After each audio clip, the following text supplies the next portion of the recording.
Imaxina que tes unha vida feliz e tranquila e da nada veste traicionado polo teu mellor amigo, perdendo así todo. Esta non é outra que a historia do policía Kyle Hyde contada en Hotel Dusk, cuarto 215, quen se ve na obriga de disparar ao seu compañeiro e mellor amigo Brian Bradley, xa que este estaba compinchado cunha mafia. A causa desto, Kyle renuncia ao seu traballo, perdendo así todo e pasando a ser un vendedor ambulante cunha vida triste na que perseguen os fantasmas do seu pasado.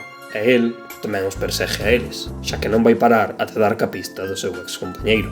Un día, por causa dun pedido, acaba tendo que pasar unha noite no Hotel Dusk, un hotel barateiro que se encontra no medio de ningures, mais que garda uns enormes secretos, e que facerá que se encontre de volta co seu pasado, xa que nel todas as persoas teñen algo que lle contar sobre a historia que o envolve. Concretamente, como nos di o título, Kyle vai pasar a noite no cuarto 215, sobre o que se di que quen pasa unha noite nel ve os seus soños cumprirse a mañán seguinte. Este título explota ao máximo as capacidades do hardware da Nintendo DS, xa desde a súa forma de xogalo, pois para facelo terás que agarrar a consola como se de un libro de peto se tratase, o que encaixa perfectamente co seu enredo, pois este bebe moitísimo das novelas negras. Tamén saca a relucir todas as posibilidades da consola na resolución de puzzles. Por exemplo, nun episodio concreto teremos que pechar a consola para así voltear un quebracabezas. E, tras saber todo isto, atreveste ti a pasar unha noite no cuarto 215 do Hotel Dusk? Eu recomendo xa encarecidamente.